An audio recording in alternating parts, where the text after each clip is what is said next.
In this video, we're going to take a look at 5 simple tips for improving your sports videos, starting with arriving early. Now this might sound obvious, but sports events will have a fixed time where they're going to start and won't wait for you to be ready. Parking, getting through security, getting your gear set up, all of this is going to take time, and it's essential that you factor this into your timing plan for the day.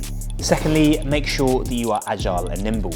Now we're not talking about you physically here, but it is important to make sure that your clothing and your footwear choices allow you to be agile and nimble when you're moving around. Specifically, we're talking about your camera choice and the rig that you put on that camera. For camera and lens choice, you're going to want to try and get a setup that maximizes the image quality whilst keeping the form factor as small as possible. Also think about your accessories too. You don't want too many accessories that the camera's bulky and weighed down, but you're also going to need important things like monitors and microphones to make sure you're capturing the best quality footage. Now the final 3 tips in this video are all about story.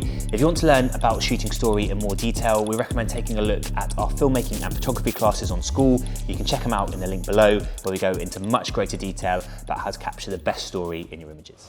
Tip number 3 is capturing the story of the day, and it's something that you've probably heard us talk about a lot on this channel. In its most basic format, story of the day involves making sure you're capturing shots that are telling what happened on the day from start to finish. So in a sports context, this could be outside shots of the venue where the game's taking place, fans arriving, players getting warmed up, first half, half time, second half, game ending, fans celebrating, players shaking hands, etc, etc. But you could also take this a step further when it comes to your editing. Now, it's never been more important to hook and engage your viewers in a video right from the outset. So many people will choose to have a montage of their best shots right at the beginning of their video, and all these best shots are going to want to entice the audience to stay and watch until the end, give them a little preview of what's to come. Think of it like a film trailer. You want to be excited enough to go and watch it, but you don't want the trailer to give away the ending and spoil the film for you.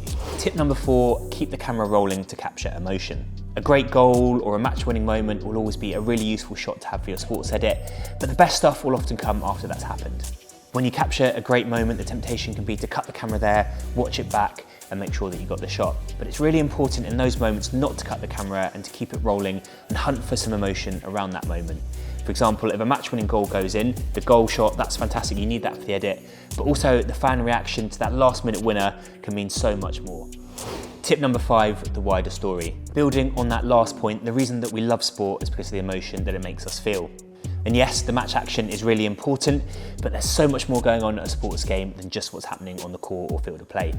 It's not just the fans, every sports team has a culture and a personality around it, and you're going to want to look for things that really capture and showcase that. Any tips you think we missed, let us know in the comments below.